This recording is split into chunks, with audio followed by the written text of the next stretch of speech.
Hi guys, I am Grillmeister Damon. And I am Lou Barbecue. So you are heading to World Food Championships for the first time. We want to talk about what to expect and how to prepare to be able to do your best.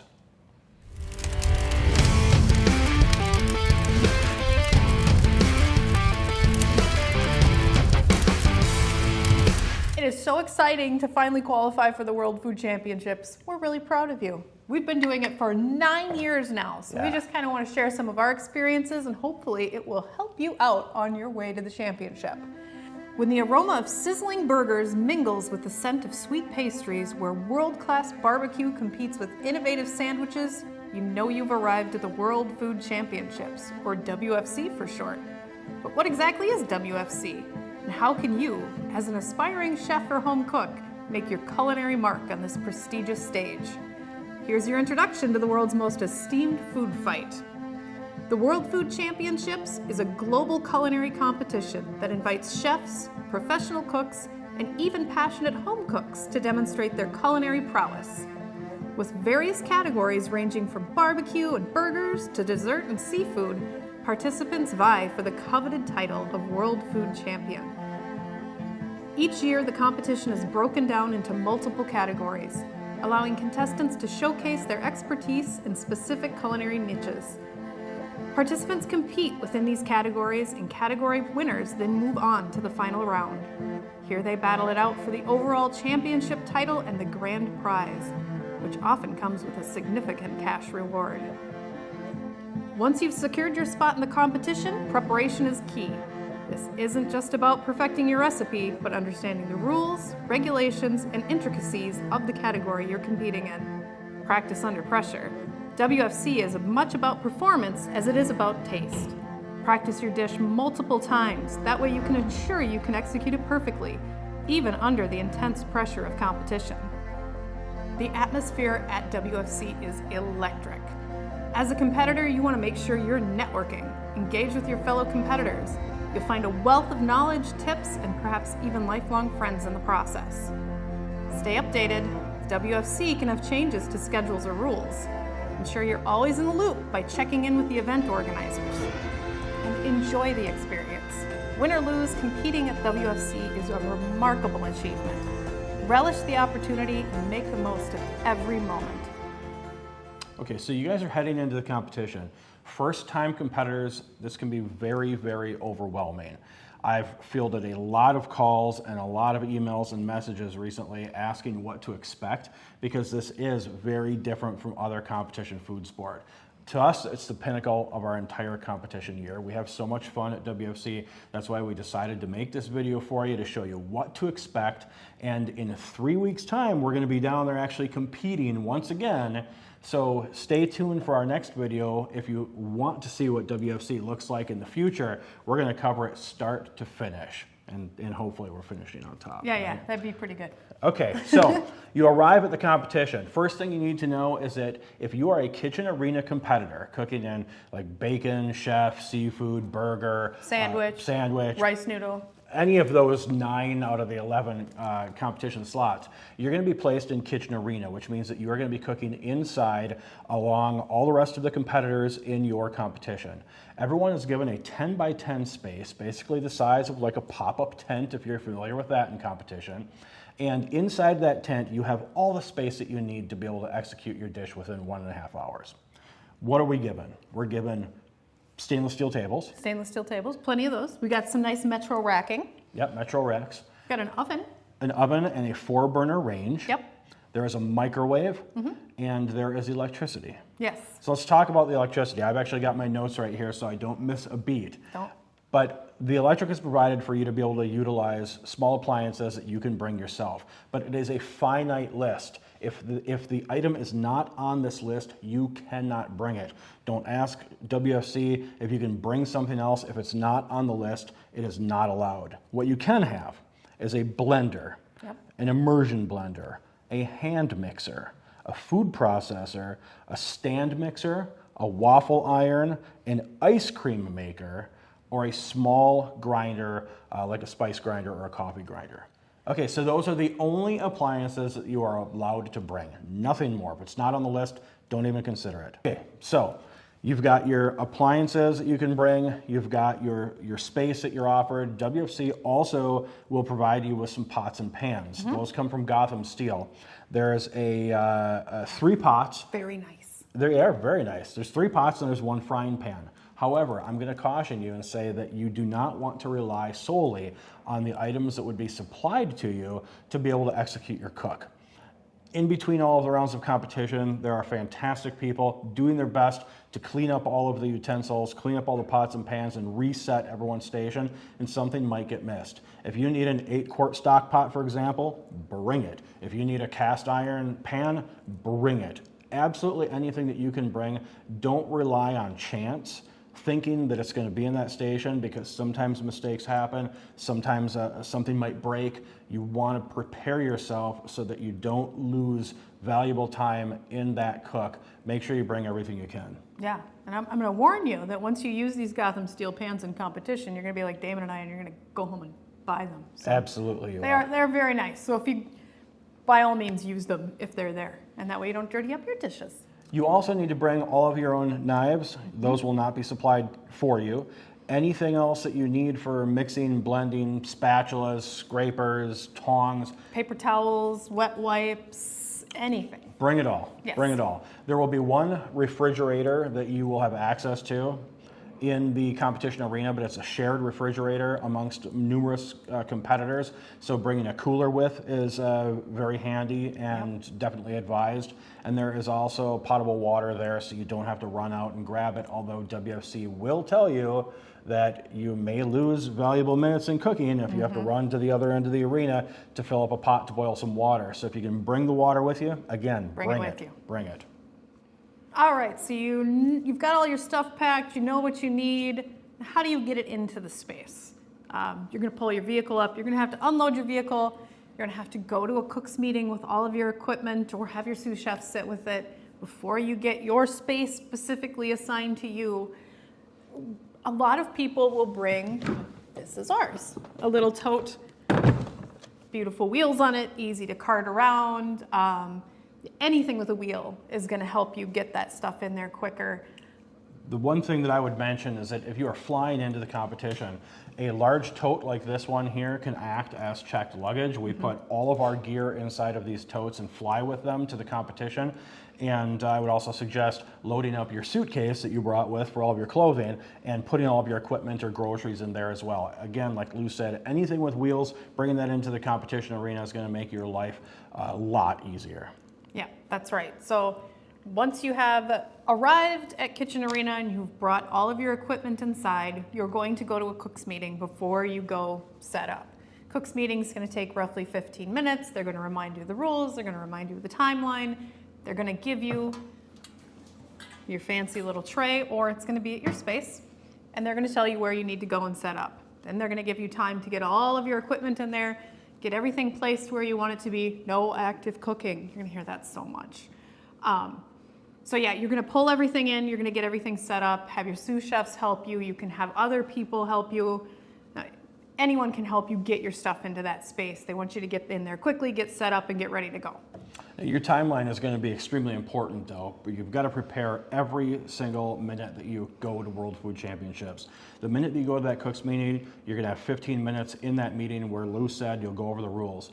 You get out of there, you've got 15 minutes to set up your station, and that is it. And then active cooking begins. You've got 1.5 hours total to be able to complete your dish, get it plated and turned into the judges. There is a 10-minute window, and I can tell you it can get extremely overwhelming, and there can be a lot of pressure when you get down to that 10-minute mark.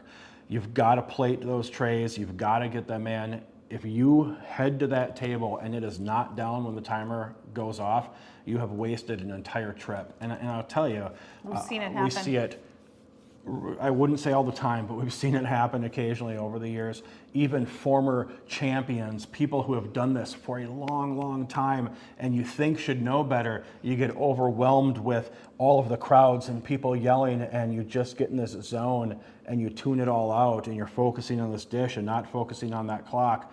And it can go by with a blink of an eye, and it can be one of the most devastating things for a cook after you've worked so hard to get to this point. So timing is absolutely everything, and you've got to make sure every step of the way that you're keeping an eye on that clock, which, by the way, they will have posted all over Everywhere. Kitchen Arena. There's Yep. clocks all over the place. They're constantly calling out the times.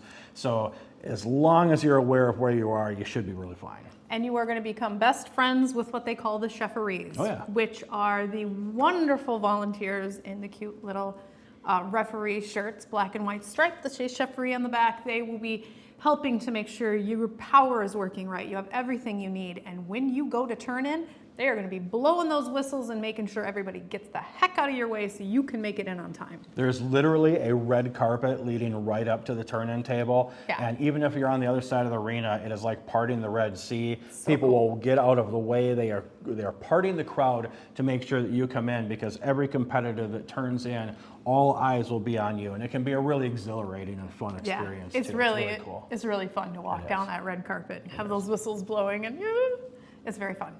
So let's talk about plating. That's Yes. really the most important section of this whole thing, where people really, especially folks in the barbecue arena, I've been fielding a lot of questions from those guys that are saying, I'm used to turning in a styrofoam box. I'm really not sure how this works. Let's talk about plating. You are given this silver oval platter right here, 14 by 19 inches. If you still have time and really wanted to practice plating, you can buy these on Amazon. They're made by Winco, and there's a link to it in the World Food Championships competitors packets. You can buy one for like $9 and plate it yourself. But this is what you're going to turn in on. In your signature round, your opening round, you are required to put one presentation dish on there and 5 smaller tasting portions. Plating can be whatever you want. You have to provide your own plating. They will give you the tray, but you've got to bring your own plates. So there has to be 6 on here. Yeah. You don't have to have a big presentation portion if that doesn't work for your dish. There has to be 6 plates on there. 1 for presentation, 5 for tasting. If you want to make that presentation one bigger and prettier, by all means go for it. They're going to know which one to pull aside for pictures and pretties. And there's a multitude of different things that you can bring with you for plating, but we will reiterate the common thread that has gone through all of WFC. Don't bring Grandma's China. No. These plates will go back to the judging area. They might get dropped, they might get broken, they might get lost. We've lost lots of plates over the years. Other competitors have as well. Bring something that you don't mind losing or breaking, because there is a chance, even though they will try and get them back to you, there's a chance that you won't get them back. And we don't want anyone crying over that really beautiful, amazing plate that was handcrafted or whatever. Yeah, don't do that. Bring something disposable if you can, or bring something in. What I really like are plates like these. These are like a melamine, and they cost like $1 on Amazon, or at like Bed Bath & Beyond or Crate or Barrel. You can get these nice sturdy melamine plastic plates. Those work really, really well. And if you drop them, they're not going to break, where China certainly would. So I'll give you one example of what plating would look like here. This is a larger presentation portion, and here are 5 smaller tasting portions that we'd put down on that tray. Something like this is about as basic as you can possibly get, but it works really, really well. Yep. Now, you may see pictures online of other folks or other competitors' plates where things are elevated, and there's a big giant tray up here and all these other things down here, and all sorts of fancy accoutrement and decoration and flowers, and That's all all of fine that and is good. completely fine and good. But this is the basics. This Yep. is what you need at a minimum, is 1 presentation and 5 smaller tasting portions. Now, I can tell you from personal experience, especially in the burger category, that when it comes to the presentation portion versus the smaller ones, sometimes they're the exact same thing. It can be the exact same item. You just want to make sure that the judges understand that you have 1 tasting portion, or 1 presentation portion, and the rest are tasting portions. And you can do that by having a larger tray, or if I had a burger on here, I could put some fries or some ketchup, or something fun and interesting on the plate. That way they know that's the one that goes for the pictures. And you'll also notice, if you're looking at this tray, that this tray's got a little lip in it. So things are does. dipping and maybe not as level as you'd like. So a real easy, quick tip, if I can share quickly. A pro tip, A pro tip. a pro competitor's Put tip. that on the bottom, pro tip. Get something you can put on this tray to level it out. I've seen I've used rice in the past. People have used beans. People, Kosher salt. peppercorns, Peppercorns. wood chips, just something that you can spread on that tray to kind of level it out. So when you put your plates on the tray, We'll use different ones for we're using illustration going with the purposes here. natural tableware, Yeah. which is fantastic. That'll level it out. So especially this presentation portion, you want that to be as pretty as possible when it hits that table. So anything you can do to help make it easier for you while you're carrying it, so they're not moving and wobbling all over the place. Level that tray out. I think that's really important. And I would also say that we're showing you, again, some of the basics and some of the tips that we've learned over the years in cooking at WFC, but a lot of times this this entire tray right here can be, it can look like a salad or like a cornucopia, and there's like so many fruits and vegetables and all these crazy things on there. And I'm gonna tell you right now, that's fine and dandy, and it looks great, but if you're intimidated by this entire presentation thing here, and this is your first time in, and you're not really used to all of the finesse, basic right here. You don't need all of that. When you are judged on appearance, you are judged on this portion right here. You are not judged on this entire tray. This is what you're judged on. So all the rest of it, while it may look fancy and it may look really neat, is not actually needed. You don't need to spend a lot of time on that. Okay, so your tray is ready to go. You've turned it into the judge. Now, how are you actually getting judged? What's the criteria? I'm sure if you've read your competition packet, you'll see that WFC uses their proprietary EAT methodology. EAT is execution, appearance, and taste. You are judged 35% on execution, 15% on appearance, and 50% on taste. So keeping those things in mind, you really want to focus on the taste. You want to make sure that that is the best possible dish that you can put forth because it's weighted heavier than the rest. That's what you're getting judged on. Might be different than a lot of other competitions you've been to unless it's been sanctioned by WFC. So just keep those things in mind and make sure to read your competitors packet. Yes, and while we're saying that, I'm going to cover this really quick. We are just giving you tips and tricks here. We are not the end-all be-all rule of WFC. These are the end-all be-all rule of WFC. Your competitors packet and your official competitors rules. Yes. You can find both of these on the WFC website. Read them. There's a lot of information in there you need to know, especially these competitors rules. Don't skip this. Competitors packet's going to give you information. This is going to let you know what you can and cannot do. Look at these. And let me tell you, the only difference that we would be looking at here between what happens in Kitchen Arena and what happens in the other two categories, which are live fire and barbecue, is that in Kitchen Arena, we talked about the space that you're given and the appliances and all of that stuff that is going to be in the space that you're cooking in. In live fire, you're going to be outside in a 15 by 20 space, just like you would in maybe like a steak cook-off association contest. You're going to be completely self-sufficient. You bring all of your own gear. You bring your tents. You bring your tables. All of the stuff that you would be competing in any other outside grilling competition. That's the space you're given, and you're not given anything else except for that silver platter and your infused ingredient if you're making it into the final round.